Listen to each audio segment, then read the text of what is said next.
This week on HMP, we ask the age-old question, who doesn't want to start a 9 to 5 at 13 years old? Welcome to Half-Ass Movie Podcast.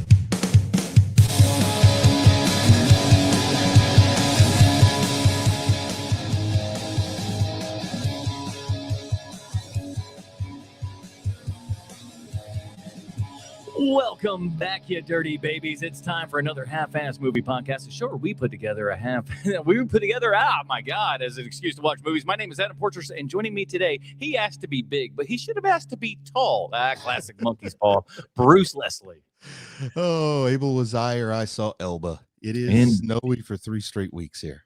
Woo, man, oh man. I'm at least glad we've kind of thawed out a little bit down here, so that is good. Unfortunately, sweet Sean Kovacs from the internet. He's in a tractor's nuts, as they say, so he won't be with us this week, as he is in one way he's not with us. He's not going to be streaming with us today, because today we're streaming on a Saturday, which is weird for everybody. It's weird for you. It's weird for me. It's weird for all of us. Yeah. And that would be the smartest thing of you people to do, to make sure you hit that like and subscribe and the notification bell. So when we have weirdo times like this, when we do go live on a Saturday as opposed to a Sunday in the middle of the day, you know when things are happening, man. So you can drop on by, hit that like and subscribe button, and we really appreciate it because we wanted the Super Bowl to be for you. Even if you don't give two sweet craps about a Super Bowl, I think a lot of people end up watching it, if nothing else, for the commercials and the just kind of overall entertainment aspect of it, including your old water cooler talk the next morning. Are you see that bull crap over there? All that kind of good stuff. So we wanted to give that back to you people. We're giving your time back to you, the people. And in addition to the Super Bowl, I have a location rented tomorrow for a big shoot, and I will be duct taping tennis rackets to my feet like snowshoes if I have to get there. That's not even a euphemism, everybody. He'll just do it. He'll do it. It's like, and I want to see it too. Who is the first person that put? I mean, I know they were like the Inuits or whatever, right? That kind of put together the little snowshoe sort of deal. I'm just wondering what the conversation was like. Just was like, okay, what about big platypus looking things, right? They saw a duck walking on top of the snow and said, I want to do that. Brilliant. Write it down. Can you put together a prototype of that? Next thing you know, we're walking on snow. That's how it works, everybody. Well, this month we are talking Tom Hanks Romantic Comedies, or Rom Toms as we like to call them. And we're doing them in order. And we continue this week with Penny Marshall's Big from 1988. Let's see. I was, what do you call it? 6? Yeah, that's what you call it. I was not going to see this movie in the theaters as a 6-year-old. You shouldn't let a 6-year-old go see this movie, I don't think. Even though it's a PG-rated film, there's nothing wrong with it. Still taking a 6-year-old to this, you're irresponsible as a parent. So I stayed home. What were you doing? Well, I'm pretty sure I saw this in the theater, and this one was pretty close to my heart because I'm almost the exact same age as David Moscow, the guy that plays the child version of Tom Hanks. So this was perfect. real. This is real, like wish fulfillment for a kid my age. And I think we'll definitely get into that as stuff goes on, because I've got some notes here and everything. Because I've seen this movie, umpteen times, as I feel like probably the majority of Americans have. And we'll get into it, but I want to talk about how this is kind of like the modern American kind of folktale sort of thing. And it really launched its own genre. You got 13 going on 30. You got Little, which is like the inverse of Big. And there's probably some others out there that I haven't thought of. Yeah. I mean, a cottage industry of this stuff did this movie birth for sure. And from Penny Marshall, and we'll get into all of Penny Marshall and all this kind of fun stuff. But before we do again want to remind everybody that the show you're listening to is live streamed out on YouTube right now. And that is on a Saturday as opposed to a Sunday. Normally we do this Sundays at 8 p.m. Eastern time, but we're doing it at 1 p.m. Eastern time on a Sunday, for heaven's sake. So hit that like and subscribe and notification bell. Yeah. It's kind of weird. It's weird. It's wild. It's crazy. And I won't know what to do tomorrow. Come around like 6 o'clock. I'm going to start panicking real fast and going like, hold on, wait, what? No, we've already done it. That's the best part of all of it. So we appreciate all of you folks. And if you want to, why don't you just drop one of these? Portress Bucks. Yeah, that's a super chat, aka Portress Bucks. We'll read that on the air here and everything. So just, and if you're here live right now, comment your favorite number. We always want to know what your favorite number is, so put that in the chat and just to let us know. For it's law of averages kind of things around here. That's what I want to do. Do people have a favorite number? You don't have a favorite number. No favorite number at all. If you go to Vegas, Google? you put I down like a little- Google. When I was a kid, I always thought a Google was a cool number, one with 100 zeros behind it. But like, listen, you go play blackjack. What are you putting on? I'm really good Or- at or 22, roulette, that's it. 23. You- Oh, roulette. roulette. I'm sorry. I always bet on black because I saw some movie that said that. Wesley Snipes taught us all in the very best of ways to always bet on black. So that's what we do. 23 red. Damn it. All right. Well, what do you Yeah, got? I never play specific numbers on roulette. I just bet on a color and, I figure it's almost like flipping a coin. Yeah, you can go like, that or like an even odds kind of thing. Something along those. Oh, there we go. 11. Woo! We got 11 in the chat, so I'll take that it, is man. a Stranger Things fan. Oddly enough, we have 11 people watching the show right now. So it's all coming together, baby. There's some serendipitous and all I that like kind of stuff. lucky number 11. Oh, man. Don't get me started on how much I hate that movie. You know I hate. Why would you say that in the middle of this conversation and let all of these good people know that? Anyways, why don't you also head on down to patreon.com/HMP pre-show, post-show, Dinger Zone. And you can be like one of the beautiful dirty babies who help support this show every single month. We want to say a giant thank you to all those people that support this show over at Patreon. And stick around after the show here. We'll do our regular Dinger Zone, but then after that, we're going to erase that. And the only way that you can get it, patreon.com/HMP. We like to thank those people for all of those fine, many, many years of patronage to this year program and everything. We love you guys. Thank you so much. Maybe we'll start a new thing next week where we just randomly thank one of those executive producers by name. And we may even start making up some good accolades for them that may or may not actually exist within their entire lives. Things that they may or may not have done that will bring them glorious grandeur just to be shouted in the halls of history forever. Even if we make it up, it's like, as long as it's a good enough story, it should count, right? The only guy to escape from Fort Leavenworth with all 10 digits. It makes nothing but sense. All right, everybody, let's get into it. Here is the IMDb plotline for Big. As we all know, IMDb 100% correct in everything they say and or do. After wishing to be made big, a teenage boy wakes the next morning to find himself mysteriously in the body of an adult. I mean, I guess it is correct, IMDb. It's a little lackluster, but I will give you credit for at least being what actually happens in this movie. So bravo where that is concerned. This is written by Gary Ross, who did, get this, Mr. Baseball, Dave, Pleasantville, Seabiscuit, The Hunger Games. That's right, the first movie. He wrote that. Free State of Jones. And just to show you that they all can't be winners, Ocean's 8. Listen, it could have been worse. It could have been worse, Ocean's 8, so I'll give you credit there. It could have been so much worse. It wasn't as bad as everybody thought it was going to be. And, of course, Ann Spielberg, who wrote a TV movie called Time Warp with Adam West, and Big, and an episode of Amazing Stories. And she's no relation to Steven Spielberg. I'm just kidding. That's his sister. Come on, folks. What are we talking about? She wrote Amazing Stories and no relation to Spielberg. Come on. It's a little bit nipple, baby. What are you going to do, right? This is directed by Penny Marshall, who did Jumpin' Jack Flash, Awakenings, and if that's not a juxtaposition for you, holy moly. Then we had A League of Their Own, The Preacher's Wife, and get this, Bruce, she directed a Dennis Rodman documentary called Rodman. I think I've seen that and had no idea she directed it. Dennis said he would trust his story to no one else.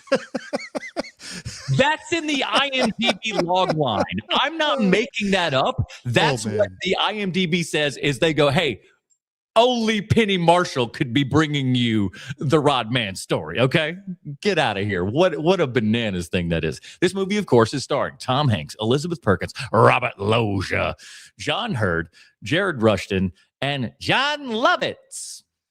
It's so weird that he just kind of shows up as a random character now when you know so much John Lovitz, but you probably didn't know as much about him in 1980, whatever. What was this, 85, 88? 88? Okay. Yes. Yeah, he just kind of shows up there. And I had forgotten that he was in this movie, as a matter of fact. I was just like, oh, right, John. Because it's been, like I said, I think this is a movie that everybody has seen 1,000,001 times. But there are some times, if it's been a minute, you could forget certain little elements of it. And John Lovitz was certainly one of those elements for me. I was like, oh, right. I mean, back in 88, he was just that's the ticket guy. Oh, that's true. That's true. I Yeah. forgot about And that. now he's the critic, so he's come a long way. No, Hey, he's got another probably 5-6 years until the critic at this point, because critic's like probably 94, 95. yeah, that sounds about right. I think Something that was along where he those. peaked. So this is a Penny Marshall film, and that's what I kind of wanted to kind of start our little conversation off before we get to things, because Penny Marshall is an interesting person. Sister of Gary Marshall, also another long famed director and everything, creator of things like Happy Days. One of the best teeth game in the business, I would say. Have you seen Hocus Pocus? It's been a minute. I think I saw it like once way back in the day. You got something funny about Hocus Pocus though, Bruce. Hocus Pocus came out the exact same year in the exact same time. If memory serves, this is all how this lines up. My sister and her friends wanted to go see Hocus Pocus because that's a more girl focused movie. And if I'm not mistaken, the movie that we went to go see that was the boy movie that week was the what you call it, Rookie of the Year. Oh, that's a good one. I saw that in the Rookie of the drive-in. Year was amazing. I love that movie to this day. It's crazy that it's like forgotten, because you'd think that'd be something that got talked about a little bit more, but it kind of feels forgotten to me. But I saw that at the drive-in because I used to go see good movies at the drive-in. That might be the last movie I saw at our drive-in before they shut it down. It's now a medical office, but the untold things that are doing in this medical office, the untold things that we're doing during the drive-thru. You never know. Anyway, in Hocus Pocus, it's kind of weird because Gary Marshall and Penny Marshall play a husband and wife. Oh, we got a little bit of the Batemans on our hands here. Yeah, it's kind of odd, but at least there's they keep the heavy petting to a minimum. Hello, my dear. Like what? Also, two very distinct personalities that you could easily just kind of like lampoon and stuff like that, because they were both. Well, he was bigger than life, and in a weird way, she was smaller than life in an odd, because he was all mumbly and everything. Which again brings me to this thing of like, when you watch this and the type of kind of personality that Penny Marshall has, and you look at her films and everything, does it all add up? Because it's a little, I don't know. It's just like, I don't know. I think it's the result of drinking too much milk and Pepsi. But I grew up on some Laverne and Shirley. So her and Michael McKean, I'm so glad they had careers. Poor Squiggy and Shirley, I don't know whatever happened to them. Yeah. But part of me also kind of looked at this as well, is when I'm watching it this time, to see that your director of photography is Barry Sonnenfeld in this movie. I didn't realize that till this viewing. I saw that in the opening credits, and I was kind of impressed. So I was like, okay, not for nothing, Barry Sonnenfeld, a great cinematographer, and then would go on to become a great director and stuff like that. If he hasn't already directed a couple things at this point, but I think he's still mostly cinematography at this point in the 80s. I think 90s would really be when he started getting into the directing portion and everything. But Barry's got a good eye. He's no dumb behind the camera and everything. So that feels like you could go, okay, the reason that this movie looks and feels the way that it does is Barry Sonnenfeld kind of thing. And maybe Penny just kind of did with the actors and whatnot. Maybe she focused a little bit more towards that. And Barry was kind of like, just like, hey, let's figure out how we're going to, make everything look really good. I think that for me, the cinematography just feels like top shelf standard. Like there's nothing bad about it, but it's not oh man, I got to see who this cinematographer was. It's just like it's done in a way where the cinematographer, it's like a good referee. They're doing a good job when you forget they're there. Mm-hmm. That old saying. So it's kind of like, I forget that there's a camera involved in a lot of the scenes, which is good. But it also doesn't. There's one or two different tracking shots here and there. There's like maybe half a dozen shots that I can point to and go, Barry Sonnenfeld, where like his stink is directly on it. But there's few and far between. You're absolutely right. He lets the movie kind of be itself and just linger here with everything and give you that kind of standard, for lack of a better word, romantic comedy kind of thing. We're not going too far afield for stuff, but we're making it look good. Certainly for, what 1988 looked like. You're not going to mistake it for a Sam Raimi film. No, but there's a tracking shot of like toys or something at one point where I'm just like, whoa, no, right there. There's a couple of those where I'm just like, Penny Marshall didn't ask for that. That was Barry Sonnenfeld going, what I'm going to do. Because I'm at the point in my life where I'm always looking for shots to steal, and I didn't see any shots in here that I thought I got to steal that one. But he does do a good job when, I mean, they actually, I probably don't give Sonnenfeld enough credit for the piano scene when he's capturing the feed. He does some really good stuff there that has to be synced pretty well, and I do like that. That's another one. We'll get to that, but like, yeah, there's back in the day when you actually had to put in some work to make sure that your stuff would actually kind of come out in the wash. Yeah, because it's not like digital where you can just throw it into Final Cut and smush it up however you want. You really had to went to work this on key. film. We need to make it to this key, so we just took it and specifically, that's what David Fincher would do. He'd just be like, "This is wrong. I'm gonna fix it like this." Like the Lucas cut. The foot would just strangely bend at the ankle and hit the other key. So it didn't step on Jabba's tail. But like I was saying, and we'll get to, because everybody's heard the story, but we'll get to the basic kind of, strokes of the story here and everything, and then get to talking about it and whatnot. But like I said, the thing that kind of really came to me in this watching and everything, and just kind of knowing that we were going to talk about it, is the thing that struck me, like I said, is that this is a modern day fairy tale in like every sense of the manner.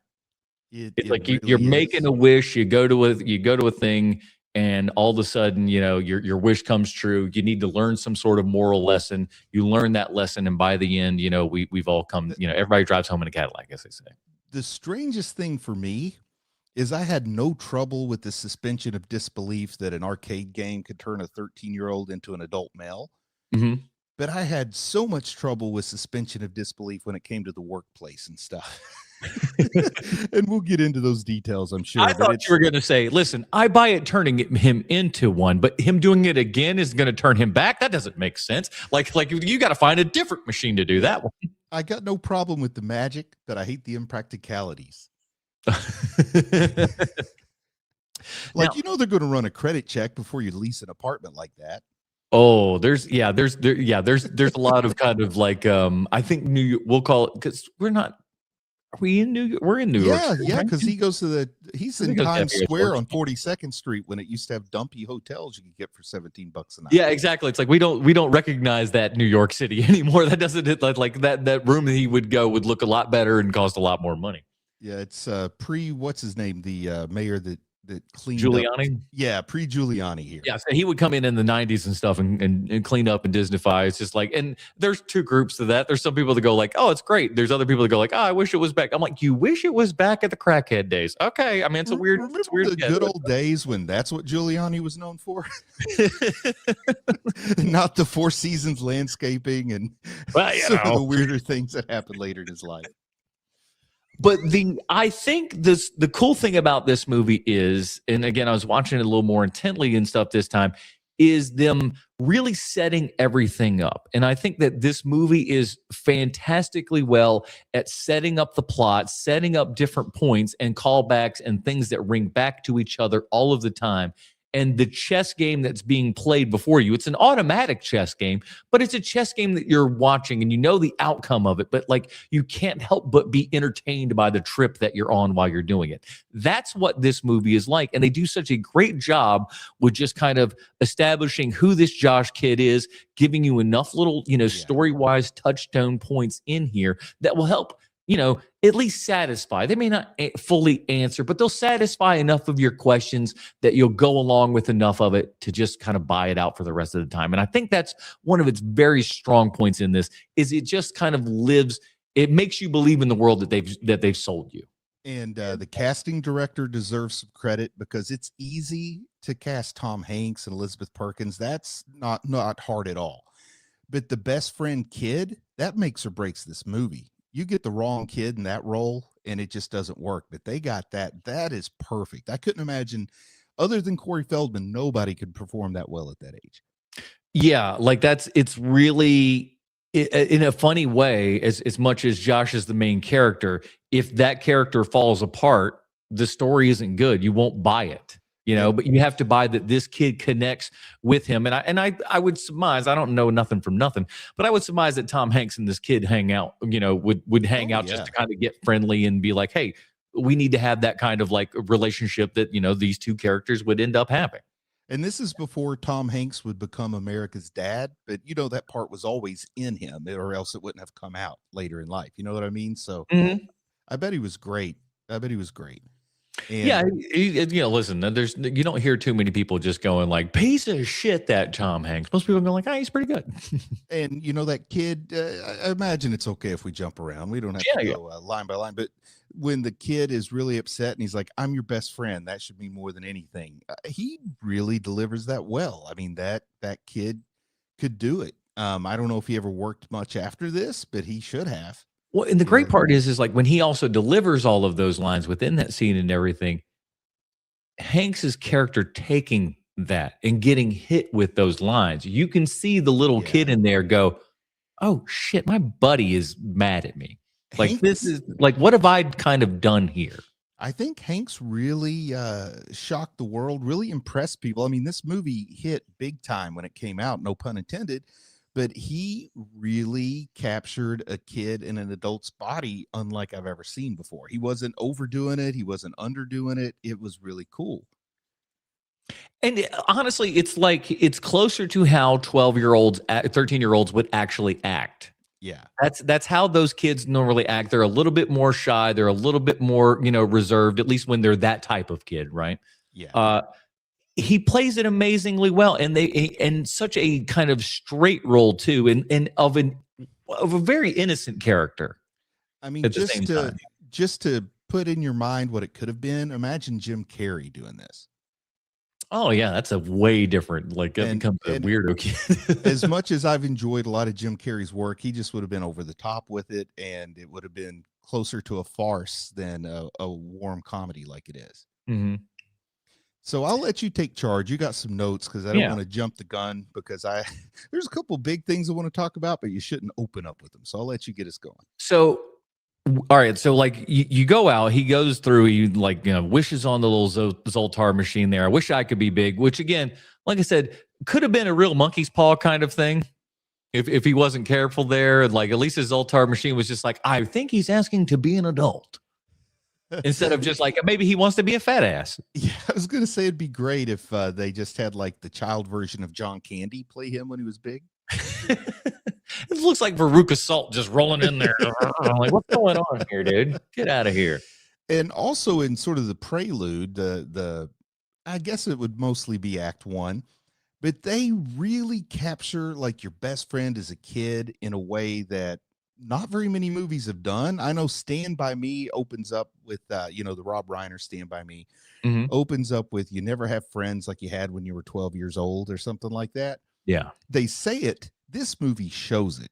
I mean, those I really miss. I don't miss much about my childhood, to be honest, but you had friendships as a 12, 13-year-old with your buddies like you'll never have again in your life. Oh, yeah. It's before you start having conflict over girls, and you get to high school and suddenly your best friend is in with the cool kids and you're in with the smart kids, and next thing you know you're not hanging out like you used to, or Mhm. vice versa. But man, that like middle school, junior high, that is sort of peak friendship because you got some independence where you go out and ride your bikes and no parents are around and stuff, but you also haven't gotten to the stage where you start worrying about what other people think quite so much. Yeah, and I think like my generation is like the last ones to get in on that one. Everybody else is an iPad kid at this point from Yeah. this. So like I don't know. Like I'm sure there's to some degrees or another, but not to the degree that folks like us had it, to where it's just like we didn't have anything else to do, so you had to go outside and play with your friends.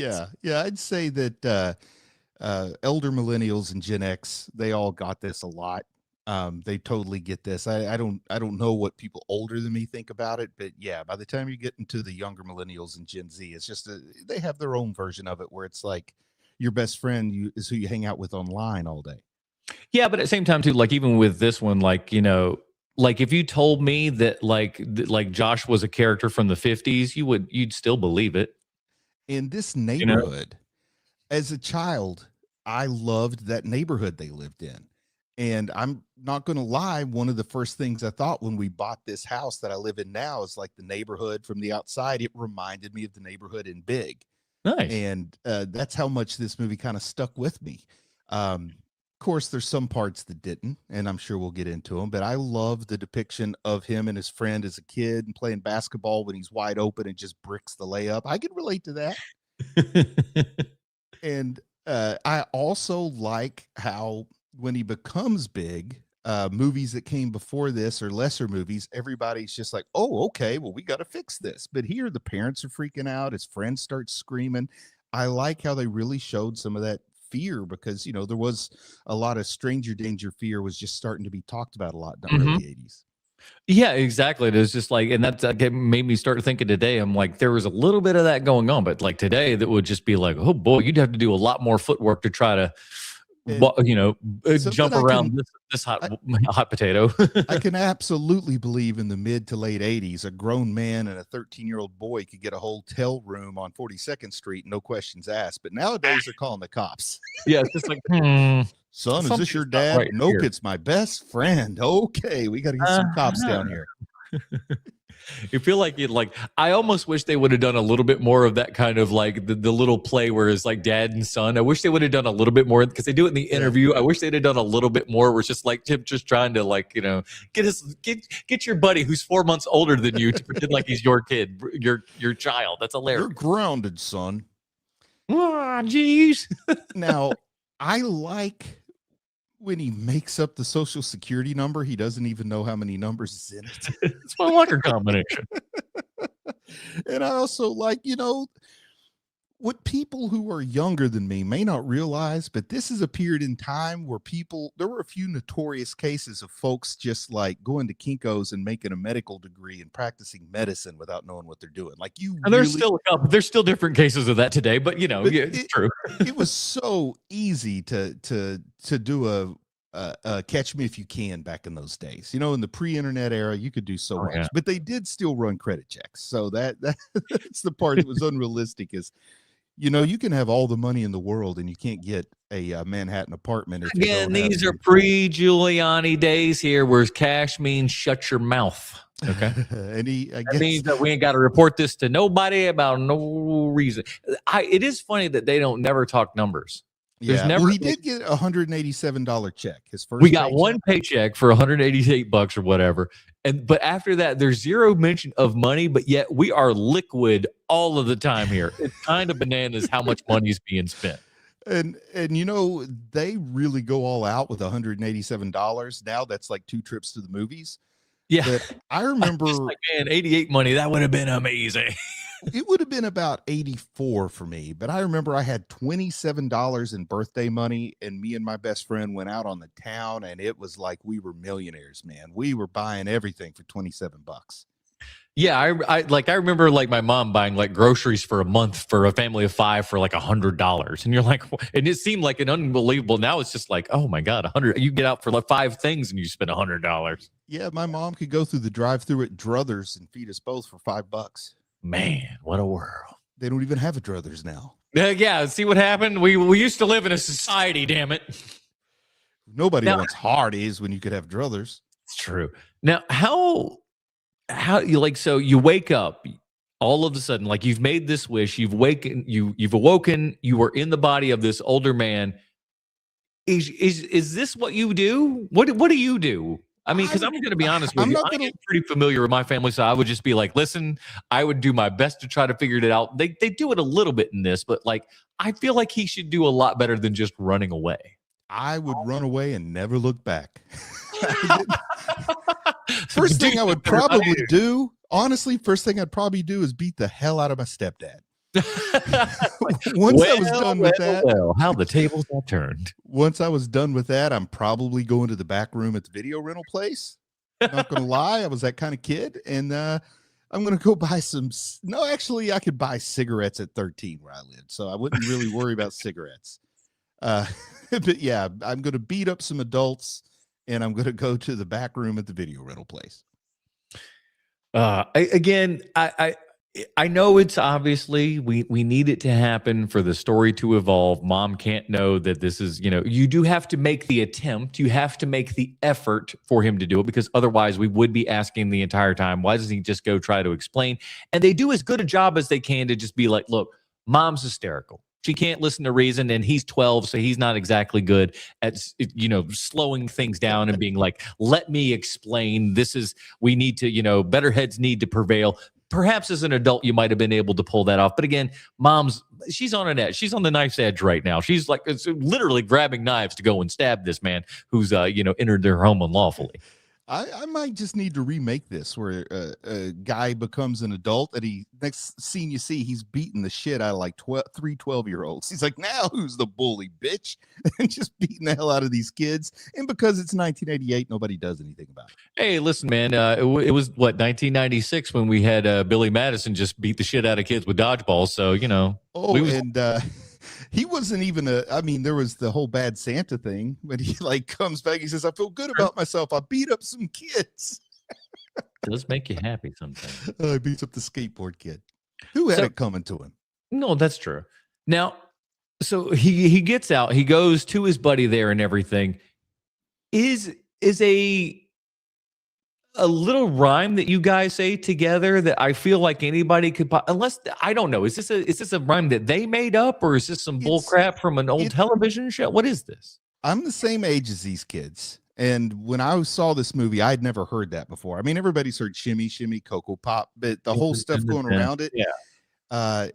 It's like for me and my friends, it would have been Amen, Brother Ben, shot the rooster, hit the hen, hen died, rooster cried, dog stood up and testified. Like that was the thing we made up that we would identify each other with. So I think groups of kids used to do that because life was very boring. I played on train tracks to pass the time. I can hear it coming. All right. Who's going to be the chicken and jump off first? But it's curious though. It's curious that I would just say, listen, if you sing the song together and you're just like, oh my gosh, maybe it's him. 3 follow-up questions. Just three follow-up questions, just in case he didn't hear you and your buddy the day before while you were going home saying this exact same, line together, which was planned for the movie. But let's say that somebody had seen that and goes like, I'm just gonna, I'll gaslight this kid going like, it's me. Ask him 3 more questions. Just 3 more questions, just to solidify that it's like, what's, when's my birthday or some bull crap. I don't know. Just something better for you, Adam. I just sang something. I want you to pick out a middle school kid and try to convince him that you've been bigged. Listen, I'm gonna tell you this right now, Bruce. A lot of these kids are kind of dumb. And I'm quite aware. They would probably. I don't think it would need nearly as much convincing as one might suspect it might, because they just like, I could convince them that I'm a time traveler. I'm not gonna lie to you, dude. I bet I could. I bet I like. Would you give me an afternoon with some kids? I could convince them I'm a time traveler. Oh man, I could convince them I've got that Jack disorder. It's like, I'm your age, buddy. Hello, fellow teens. I just put on a 6'7" shirt and go sit in the classroom with a mustache and everything, and just try to be like, what are you talking about? Got that Jack. In my day, they were all 6'9" shirts, if you know what I mean. Hey, we had a different time back then. So this guy, he goes through, he meets up with his buddy. They finally get it together, and his first thought is, fuck, I guess I got to get a job. Well, I mean, you do need some money. But my goodness, the job market truly is tough these days. If someone with the mental abilities of a 13-year-old can end up as a vice president in like a week, you can't even get a job at McDonald's in a week these days. John Hurd is so right to be angry in this film. He's wrong in as much as like his approach to the business and everything, but he is right to be angry that this outsider, this interloper comes in who literally has the brain of a child and is doing better than everyone else. That's going to get your goat. I understand. I'm not saying he's right, but I understand his frustration. And, I love the idea as a kid that because he has a kid's mind, he's going to have a perspective nobody else has. But now as an adult, I realized they had focus groups back then. No toy was going to market without a bunch of 13 and 12-year-olds playing with it in a hidden camera situation or something at the mall. Yeah, we had to just pretend that thing didn't exist in this situation so we can just make it a man. And I got to say, as a kid, I thought that would be a dream job. And as an adult, I think I'm just as qualified as I was as a kid. I never stopped playing with toys. I mean, just look behind me here. So I wish that was an actual career path, because I'd hang up the old white coat and go do that in a heartbeat. Man, I did up like I feel like you end up like, and I don't know that he's like this, but my guess is one day it's going to happen if it hasn't happened already, where you're like that Ryan's Toys kid who's just been opening gifts for the every single day for the rest of his life and making untold amounts of money, to where it's just like there's like nothing has serotonin for you at all anymore. It's just like you're just flatlined on life. I don't want to be that kid. He wants to get like a machete. I was that kid. I played with the machete, so maybe I wouldn't have been the best person. I would have loved the old Dan Aykroyd toy line with the bag of broken glass and stuff. Switchblade Johnny. Every suit he wears is unbelievably awesomely bad. Yes. It's so good. I love that this is what this kid, and again, it's great because that feels like some shit a kid would pick out. That because it's definitely so bad, but a kid would go like, yeah. And yeah, this is where we're really missing Sean to point out that I still dress that way whenever possible. It is true. It is true. If there's a special event to be had, Bruce is coming in that white with tails with sequins and whatever the hell was going on with all of that. I love that bad prom tux that he had. And just the look of like, what? Is this not what everybody's doing? I'm just no, okay, that's fair. Like he's so sincere about it. That's one of the best things about the character is that it's just there's nothing that's being put on. There's nothing for a show. It's just kind of like, well, this is what I'm doing. What are you talking about?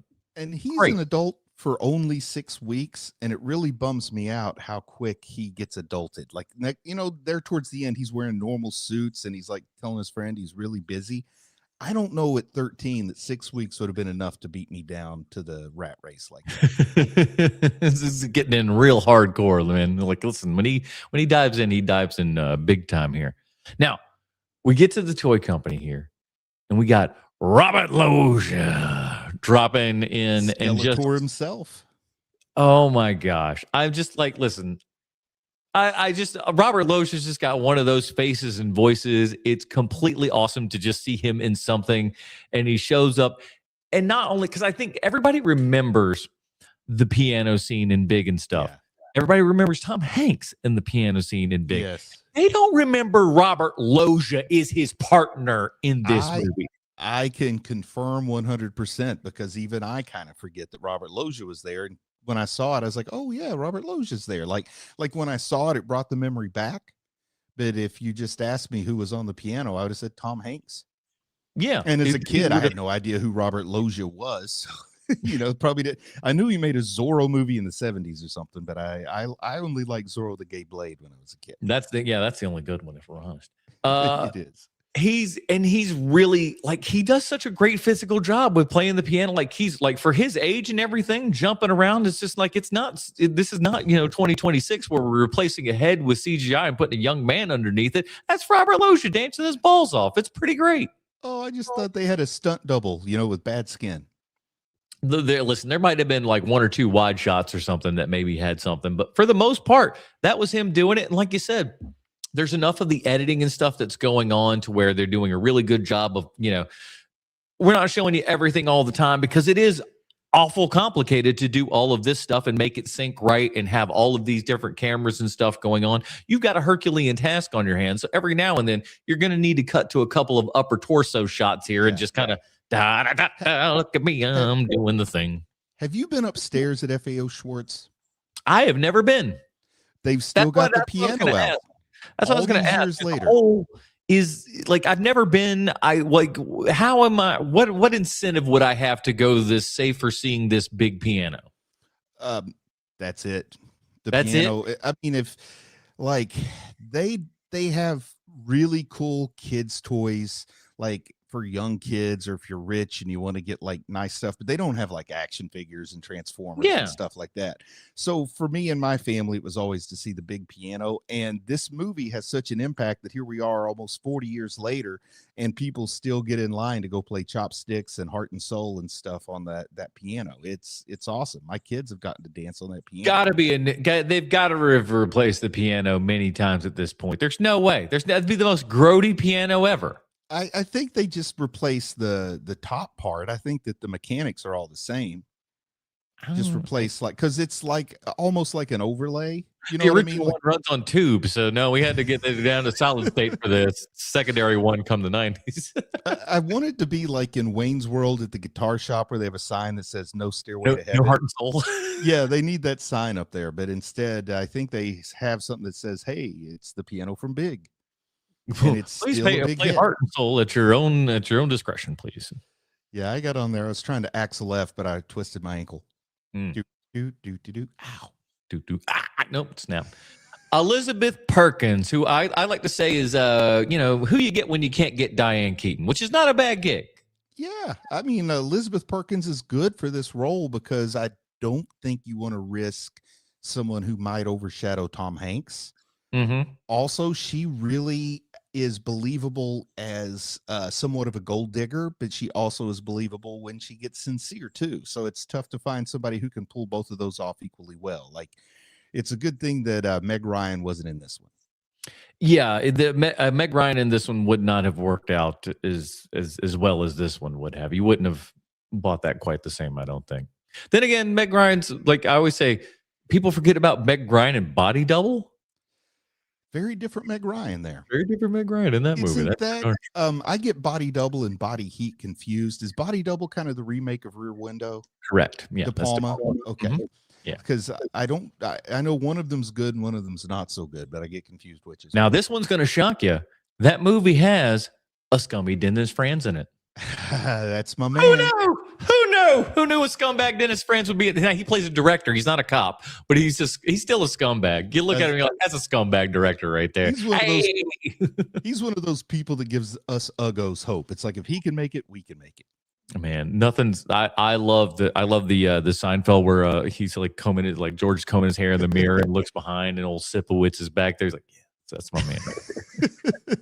I love it. Sipowicz is his boy. That's hilarious. I also like that it's an ABC show, and NBC was just like, yeah, put that up there. It's fine. They, back then the networks didn't produce their shows, so they might have been produced by the same company. You never know. Yeah, I think that's not too bad. So the production design in this, I want to talk about that because this movie is crazy. I wish Sean was here because there's so many things about this. But let's focus on this one because I feel like this would be a little bit more towards your area of expertise here and everything. But is this what you would believe would be close to what this room would look like if a 12-year-old boy got it as an adult in 1988? Absolutely. The bunk beds would have maybe been a little bit cooler looking, like they would have been bunk beds that look like an old wagon or something. You know what I mean? Because they had those novelty bunk beds back then. But other than that, the soda thing, soda dispenser. What do you call that? Vending machine. That is absolutely something I would want because for some reason, a Pepsi out of a vending machine would taste better to me than a Pepsi out of a fridge. Because there was a Coke. I don't know which one he had. He had Pepsi. The absolute kind of mess and the fact that there's no real plan, it's all just thrown in there, that's totally believable. And strangely enough, there are rooms in my house that still look that way today. And the indoor trampoline is something like, man, I want a trampoline but don't have a yard. I'm not going to let that stop me. I thought that was dressed perfectly. What did they say? 30-foot ceilings or something like that in there? She said 15 foot. It was still I feel like it was higher than that. It was unbelievably high when you hear it and you're just like, what? I get the idea that it was probably filmed in a soundstage that had no ceiling. You know what I mean? Whoa. Hold on. You're trying to tell me now this might not have been real? Is this a good time to talk about this relationship? Yes. It's something that nobody thought twice about in 1988, but I feel like it's going to be a big barrier of entry in our present day to some people. The fact that he's mentally 13 years old and they imply that he goes all the way with this lady and is not in any way regretting it. That was a question that I had. It was literally in my notes here. Did Josh go all the way? Because it certainly insinuated that he is. He like the next day he walks out as a young man walks out after he's had himself a very enjoyable evening. He's still young Josh until that night. Then the next day he's drinking black coffee. He's dressed in a real suit instead of his crazy suit, and he's listen, man, on the phone. I'm too busy. It does a crazy thing to a man. It'll make, I it'll make you do all kinds of stuff, kids. I just got to ask this question, and it sounds crass, but if you lose your virginity in a body that's not your own, does it count? Ooh, that's a very good question, actually. You know,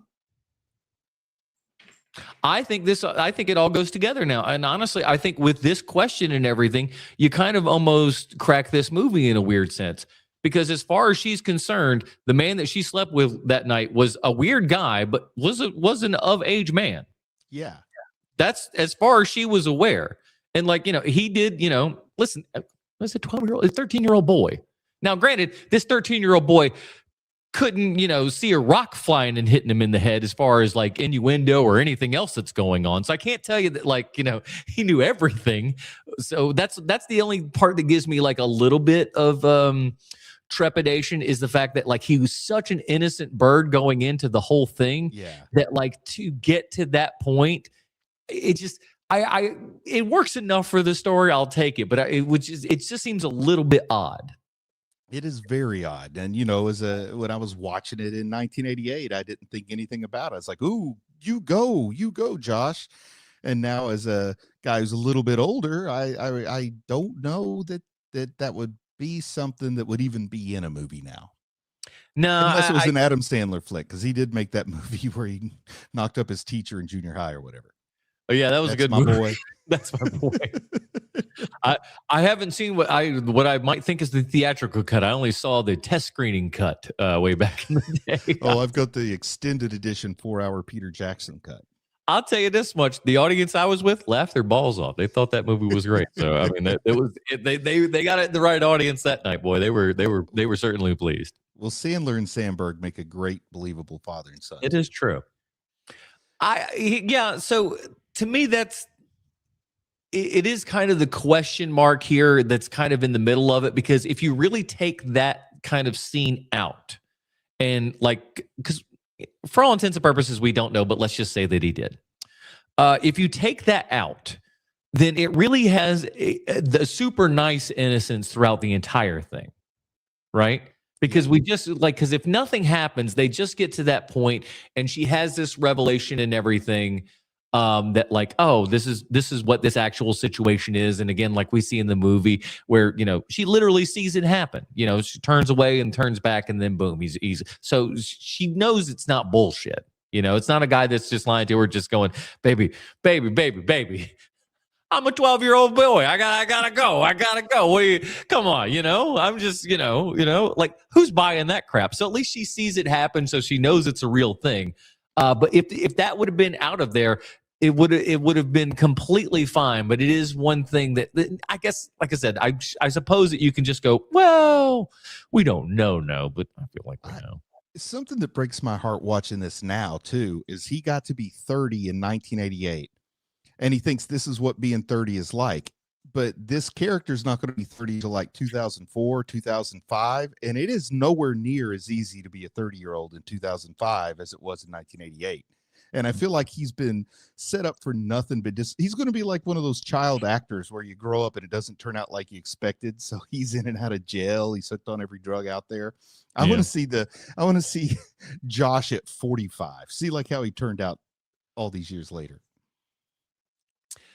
Yeah, it is. I don't know. It would be interesting to see, how someone like this ends up developing post all of this, because it is like you've had like an interesting kind of pre-run of everything. It's like, I feel like at the same time too, it's like, if you could go back and, live your 20s with the knowledge of your 40s, you might do some things a little bit differently. I wonder if this might be a little bit of the case here, is him just going like, okay, listen, I've got at least got a couple of ideas of how I could kind of plan stuff out to, get what I want in life, I guess. I don't know. I think it set him up for false expectations, because his life was never going to be as easy as it was for that 6 weeks. That's also very true. You're right. It's He's like, his teachers are like, if you don't try hard in school, you won't be a success. He's like, what do you mean? I go to New York for a week and I'm a VP.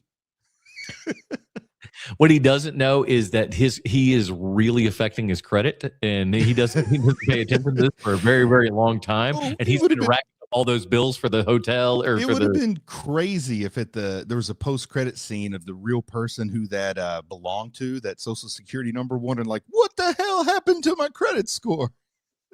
I've been turned over for collections. I live in Nebraska.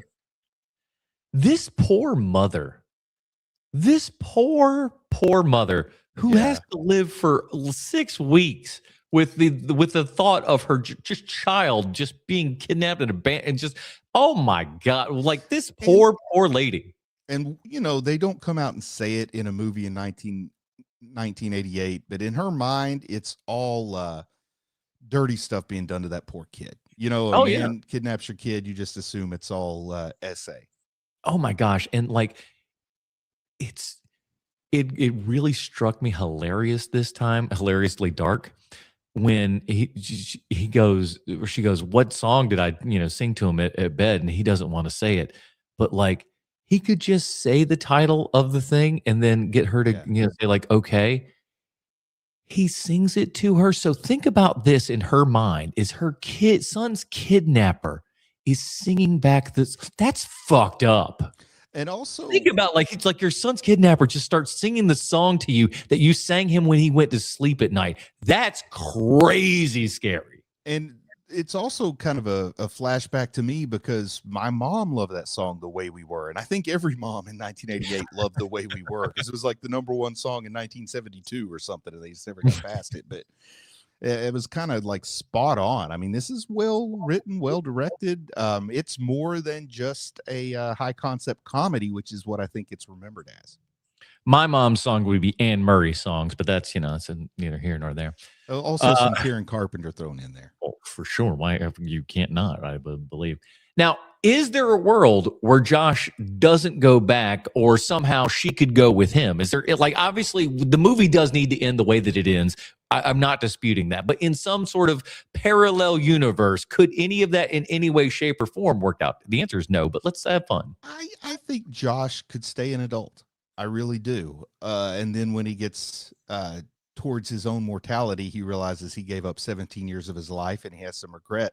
But I could absolutely see him not wanting to go back now that he's, does he have 30-year-old hormones, or does he still have some 13-year-old hormones? I mean, and then her going back with him after the relationship they've had, that really becomes uncomfortable. Yeah, it's a weird one. And like, even though, and it's a good thing, because like they look back and even she thinks about it for half a second. It's like, no. It's like, it was hard enough the first time. He's like, wait, what? It's true.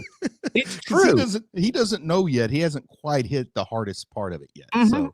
But it's an honest thing from her, because that would be the honest answer. I think for a lot of people would just be like, no, that time's gone. Like, I think if you're smart and like, you can't go through and do your, it's not like Back to the Future. You're younger now.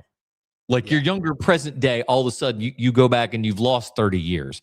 I don't know who would want to do that, unless I don't know. It's just narcissist maybe. And also, it's like, if I were to go back and be a kid, I would want to go back and be a kid in the 80s. She probably wants to go back and be a kid in the 70s. I would not want to be a kid in 2026. Oh, God, no. Yeah, exactly. So that's her position is, well, if I become a kid, I'm a kid in present day, not 15 years ago when I knew what to do. Oh my gosh, no! Don't put me as a child today. Give me the 80s and 90s. Those were way better times. Like, my childhood wasn't great, but my adulthood's been a little bit worse at times. So I wouldn't mind going back and taking a crack at doing it better. But I want to go back. I want to be back in the time when I was, not now. But it's really nice, and they do again. The story is just set up with all the chess pieces just playing out right and correct and everything. When he's walking around and having that kind of moment of like, is this the life that I want to have? And he looks back at the kids that are like playing and just doing all those things and going like, what the hell am I doing? I am a child. This is like, that's what I want to do. And as adults now, we all look back and just go, yeah, this is going to be the best time of your life. It never feels like it at the time, but boy, oh boy, when you look back, you are going to be like, these were the salad days, everybody. You had no responsibilities. You didn't do anything. 13 ain't half bad as it could seem in many spots. There's a lot about it that ain't half bad. I spent many days without a penny to my name, but I wasn't worried about it. No, he didn't care. Everything was fine. You were, even if things weren't the best, and they weren't always the best for all of us, Yeah. you still didn't half know. Like you were kind of ignorant to all of it too sometimes. So, it's I it's mean, I fine was a enough. boy. I'd rather give me that. It was a boy and his machete. What more can you ask for? Oh, nothing as much as far as I can say. Well, all I can say is that we got to get down to our rating here. So, Bruce, it's come down to this. What is your grade and recommendation for Big from I give 1988? I give it the highest possible, man. I mean, this is a movie that really stuck with me. It's got some problems in the modern eye, but I saw it in that time and it worked then. You do have to suspend some disbelief about the workplace, but it's worth it to get this story out. Directed well, cast excellently. Barry Sonnenfeld, as you said, is no slouch behind the camera. So I'm giving it 5 stars, 5 big hands. Yeah. 5 big hands for me as well. This movie's great. I love it. There's just, again, there is a sweetness and a sincerity about this movie that goes a very, very long way. So anything, sure, there's a couple eyebrow raising things, but again, for the most part, it comes at it from such a wholesome area that it doesn't really feel gross or exploitive in any way that it could be. This isn't a Harmony Korine movie. This is a Penny Marshall film. Okay. Man, imagine Big directed by Harmony Korine or written by it. He didn't really direct, did he? I guess he did later on. Yeah, he's directed later on. A little trash humpers action. But this isn't that movie. This is just a nice PG rated film that, if you can get past the one explanation that you got to have, I think it's pretty darn good. And like I said, there's just so many moments I'm rolling tears in this movie. The heart and soul with the piano and everything, because again, it comes out of such an innocent childhood kind of place where he's not even paying attention. And as this man who's thinking this adult man is not just lost in his own little thing, but he's a child. But again, that's the great little thing of how we need to remember as adults to have those curiousness and, wanting and availability that children have. But at the same time too, you also realize that as an adult, you have to put those things away. You can't have those things. You have those responsibilities as an adult. And those two worlds don't need to come together. They're separate parts of life for a reason. And it brings a level of depth that didn't have to. This movie could have been very shallow and still been a big hit, but they do bring in a little bit of metaphor and stuff. Like I said, he becomes a man in one night, and you see that whole change the next day, and it's not hitting you over the head. You go back and think about it, and you're like, oh, wait, that did happen. A little bit of subtlety in a movie that's a high concept comedy. I mean, yeah, it works great.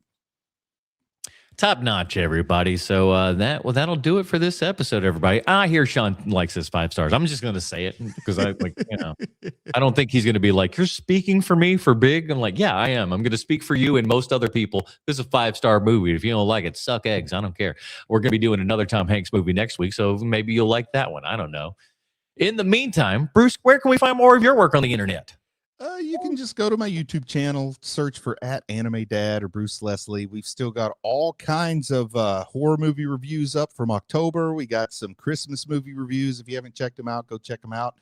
And I don't know, the next meaningful holiday, maybe I'll get some more movie reviews up. But there's I don't know, 20 something movie reviews that a lot of people haven't seen yet that are up there that I did with my wife back in the holiday season.